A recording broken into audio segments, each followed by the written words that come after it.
Bonjour à tous et à toutes, ou bonsoir, et aujourd'hui on se trouve pour le film Le Chapeauté 2, qui est en fait la suite du 1, et c'est un film d'animation par la franchise DreamWorks. Par ailleurs, je ne sais pas si vous êtes au courant, ils ont lancé une plateforme où on peut voir tous les films de DreamWorks, donc ça c'est nickel. C'est une animation mettant en scène le conte de Chapero, le chapeauté. Et pour le film, c'est le chapeauté, parce que voilà, il y a son P qui est sorti. Alors, petite histoire, en fait, de base, en anglais, c'est Puss in Boots. Et du coup, le P est un peu comme Zorro, donc c'est le nom de son début de prénom. Mais en français, le problème, c'est que ils n'avaient pas d'idée pour dire le chapeauté. Et alors, du coup, ils ont dit, bon, bah écoute, ce sera le chapeauté. Et en plus, c'est un magnifique jeu de mots, et c'est pour ça que je préfère la version française qu'anglaise, parce que le chapeauté, il porte un chapeau, le chapeau, appoter, et peut-être que c'est même un verbe, d'être chapeauté, tu vois. Donc voilà, c'est vraiment super bien trouvé et honnêtement, j'adore beaucoup. Et aussi, par ailleurs, je raconte un peu ma vie. Dans l'univers de Shrek, le seul personnage que je kiffe, c'est le chapeauté en fait. Les autres personnages ne m'intéressent pas. Je préfère franchement le chapeauté. Alors, j'ai vu par avance le 1 parce que j'ai jamais vu. Et quand j'ai vu qu'il était sorti en 2011 et là en 2022, je me dis, ah ouais, ils ont fait comme Avatar. 10 ans après, ça a changé. Et effectivement, il y a beaucoup de choses qui ont changé, surtout dans l'animation, puisque là j'ai pris une grosse claque. Et vraiment, c'est super bien animé. Enfin, on voit un peu la même animation que dans le 1. Mais dans le 1, on voit bien que c'est un peu comme les Toy Story, hein. Voilà, l'animation a changé. Et je trouve que le 2 est beaucoup plus profond que le 1. Et étonnamment bien, c'est que le 2 est nettement meilleur que le 1. Et en fait, ça changerait que vous voyez le 1 ou pas, puisque le 2 n'a pas vraiment de continuité avec le 1. Oui, pendant le film, ils font des flashbacks où ils ressassent les aventures du chapeauté, mais c'est plus dans le ressassement. Après, oui, il faut peut-être voir le 1 pour les relations avec un certain personnage, puisque dans le 2, là, ils vont être beaucoup ensemble. Et si on a vu le 1, on comprend pourquoi ils sont ensemble, etc. Bon, j'en dis pas plus, voilà, donc voilà, j'ai beaucoup apprécié ce film. Et donc là, on se retrouve pour la première partie, où là, je résume le film. Donc, à toutes. Re tout le monde. Donc là, on se retrouve pour la partie où je résume le film. Donc le film se base sur une aventure du chapeauté qui se déroule en Espagne. Et voilà, donc il est, je suis pas à Cordoba, à Medina, enfin je sais plus, je crois que c'est ça. Parce qu'au début il fait la photo, oui, bonjour les professions de Cordoba, puis il me dit non c'est Medina. Puis il dit bon, hey Medina, voilà. Donc c'était marrant, il fait la fête. Le maire vient pour comestre et du coup il s'échappe, son esprit réveille un géant, il tue le géant, il sauve la population de la ville et au moment où il veut faire une chanson, le clocher tombe sur la gueule et il meurt. Et donc du coup, oui, parce que la mort est super bien présentée dans le film, c'est ce qui est étonnant pour un film pour enfants, parce que je trouve que le film est largement pour adultes, c'est ça qui est étonnamment bien. Et après, il retrouve quelqu'un et la personne lui dit bah écoute, voilà, t'as déconné mon frère, il te reste plus qu'une vie. Et donc le chat maintenant, voilà, il commence à avoir peur. Parce que comme c'est plus que sa dernière vie, voilà, s'il fait des conneries, il pourra mourir définitivement. Et du coup, c'est pour ça que le film s'appelle La dernière quête, puisque là maintenant, le chapeauté doit se résigner à la légende qu'il était, à un simple chat au foyer. Et donc du coup, voilà, le film se déroule où voilà, maintenant chapeauté, sa légende est partie. Est-ce que voilà, est-ce qu'il va continuer à vivre comme un chat errant, voilà, ou comme un petit chat au foyer, pardon, parce qu'il est adopté par une famille, par une maman. Ou alors, est-ce qu'il va assumer cette vie, seule vie qui lui reste, etc., etc. Donc voilà, c'est à voir. Donc voilà, donc ça c'était bref résumé, parce que si je continue à en parler, là on comprend pourquoi, c'est quoi la suite de l'histoire, etc. Donc ce qui est bien aussi par avance, c'est que dans la bande-annonce, ils ont pas trop spoilé, ils ont plus focus sur le chat en même temps, c'est un peu le dernier film sur lui, et sans trop spoiler bien sûr, et après qu'on a vu le film, il y a d'autres personnages qui se mettent en avant, qui n'ont pas été montrés dans la bande-annonce, que je trouve ça bien, franchement c'est bien joué de leur part, etc. Donc là maintenant on se retrouve pour la partie spoil, donc à tout de suite. Re tout le monde.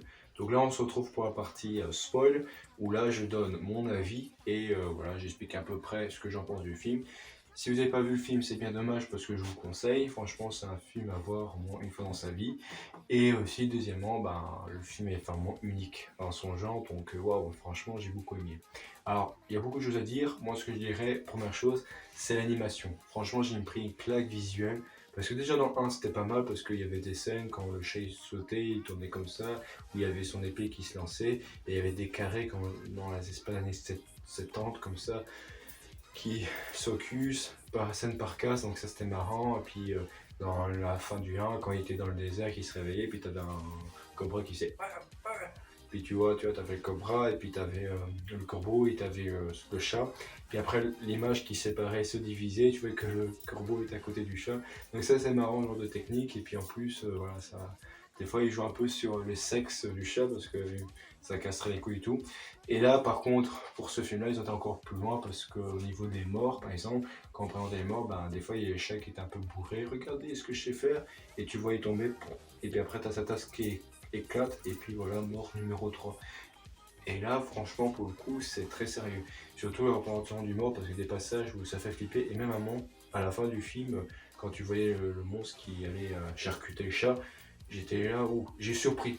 Et j'étais surpris, j'étais waouh, quand même pour un film d'animation me faire surprendre, c'est ouf quoi. Et c'est vraiment, ça fait vraiment flipper par moments le film, donc je dis ouais, c'est quand même très très beau à voir. Donc je trouve que c'était pas mal.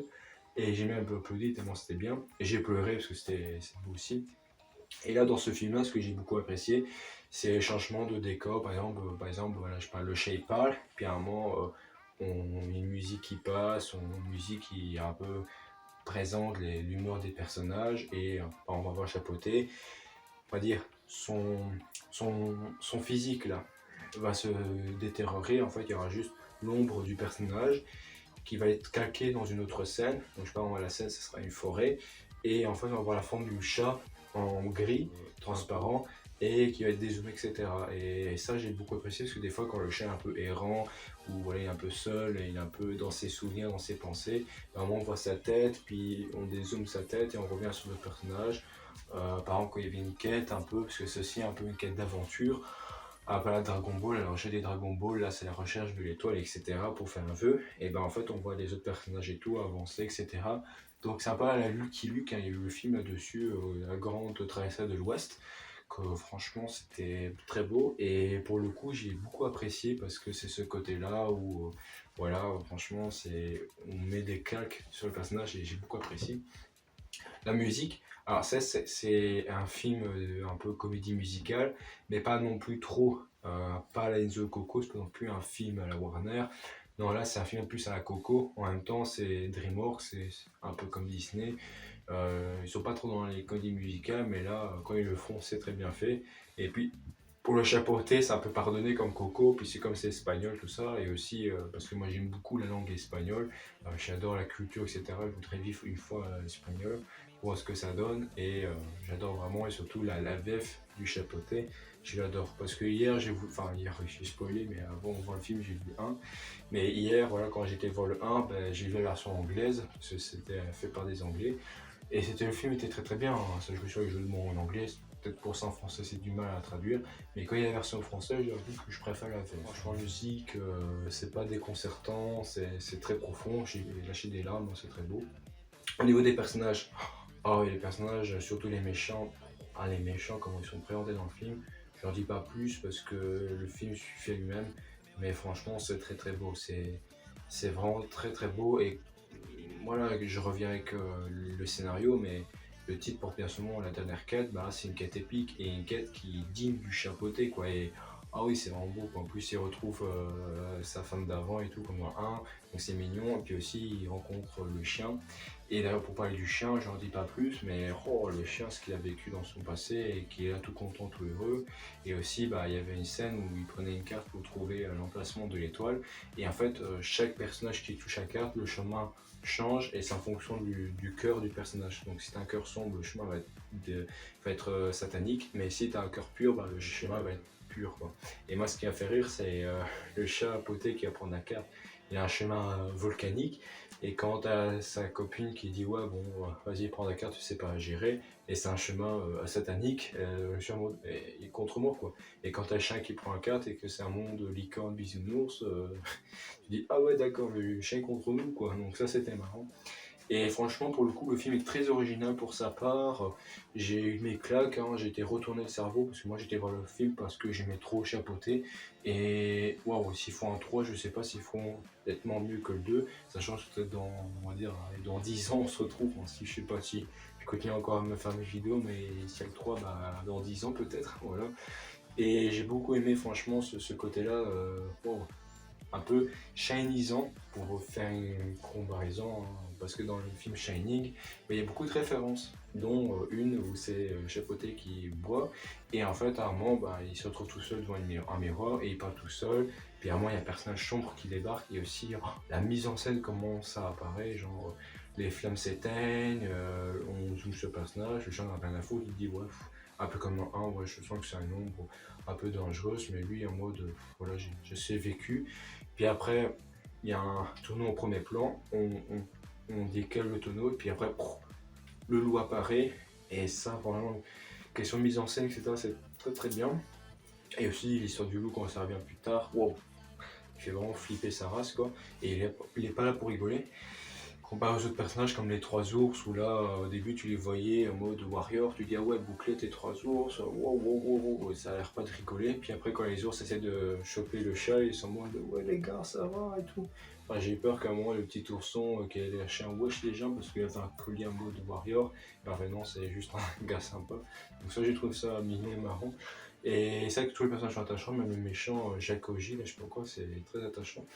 Et aussi pour faire abstraction, il y a des contes que je connaissais pas, hein, de Charles Perrault. Bon, le 1 c'était avec l'œuf et tout. Et là pour Jacoji, le petit insecte qui parle de la conscience et tout, il y a des trucs que je connaissais pas, le mec s'intarte, je connaissais pas, donc c'est bien de le chapeauter, ça apprend les contes et tout, etc. Donc c'est très très beau. Et en plus, ça, ça lie certains passages en Shrek et tout, c'est marrant. Mais dans le 2 je sais pas si c'est avant la rencontre avec Shrek ou après, parce que je crois que c'est après, puisqu'à un moment, quand le chat rencontre que c'est sa dernière vie, il remémore un peu sa dernière vie, on voit un flashback avec Shrek. Donc je sais pas. Et pour revenir avec Shining, justement, quand le loup apparaît tout ça, en fait, il parle à sa conscience. Bon, le loup est pas devant lui, juste à côté en train de boire. Mais comment dire, le loup en question, c'est un peu comme dans Shining où Jack Nicholson, quand il devient fou, il parle à lui-même. Et là, là c'est pareil pour le chat, sauf il devient fou, mais plus dans la peur. Parce que quand il remarque que c'est plus que sa dernière fille, mais là tu vois, et tu vois sa tronche que justement il voit sa fille défiler, etc. Et à un moment, et ça j'étais étonné pour un film d'animation, c'est qu'à un moment t'as le loup qui l'attaque, et en fait il y a un moment il y a du sang qui apparaît, et en fait je dis ouais ça se trouve c'est peut-être une blague, genre le vin, parce que des fois il y a des blagues comme ça dans Scooby-Doo, par exemple il y a le truc pour les momies il se referme, et puis après le gamin qui est là, dedans, il y a du sang qui sort, puis quand on dit mince il est mort, puis on ouvre le truc, et en fait tu vois que le truc à pic avait juste transpercé son jus de fruits. Donc ça c'était marrant. Et là pour le coup, quand j'y vois en fait c'est juste pas du frais sang, c'est du vin quoi. Et en fait non, on dézoome et en fait on voit qu'il y avait une trace ici de sang. Et quand le chat il goûte, il voit avec sa main qu'il y avait plein de sang. Et j'ai ah ouais, donc là en fait, quand j'ai vu cette scène là, j'ai dit ah ouais, donc là c'est vraiment sérieux, le chat peut mourir en fait. Alors que dans le 1 et même au début du film, on s'en foutait parce que je suis chapeauté, etc. Et là maintenant, c'est la vie et tout, et que là il est rentre en pleine conscience parce que là, c'est la dernière vie. Franchement, j'ai beaucoup apprécié ça parce que pour le coup c'est original et je m'attendais pas à tout ça. Donc franchement aller voir ce film. J'ai beaucoup aimé, voilà, par exemple quand il disait ouais grand laitier et tout, ouais non je suis pas un alcoolique, ou j'ai juste besoin, je suis pas un petit chat de foyer, puis après il boit comme ça comme un petit chat, donc ça c'est marrant. Et aussi au final c'est marrant que voilà, il retrouve sa femme, puis dans sa tête il se dit est-ce que je veux continuer la légende que j'étais, ou alors faire un trait et être avec ma femme quoi. Parce que c'est vrai qu'au début quand on voit le film, tu te dis, ouais, si c'est 10 ans après, le chat peut-être 30 ans, etc. 60 ans, je pense que dans le 1, ça a été dit, je crois qu'il avait 40 ans, un truc comme ça, parce qu'à un moment, il avait plus revu son frère depuis 7 ans, donc ça faisait 60 ans en âge de chat, donc ça veut dire que, à mon avis, le chapeauté dans le 1, il avait peut-être 10 ans, 11 ans peut-être, et que dans le 2, il a peut-être 15 ans, 16 ans, 17 ans, moi je sais plus. Enfin, on s'en fout, mais en tout cas, tu vois bien que le chat a un peu vieilli, mais encore bien debout. Et donc c'était drôle. Je vous laisse le film à la découverte parce que franchement, le film est très beau, il faut le voir de son propre avis et je vous invite à le voir. Donc c'était tout pour moi, merci de m'avoir écouté. Donc voilà, n'hésitez pas à liker, à partager, à commenter.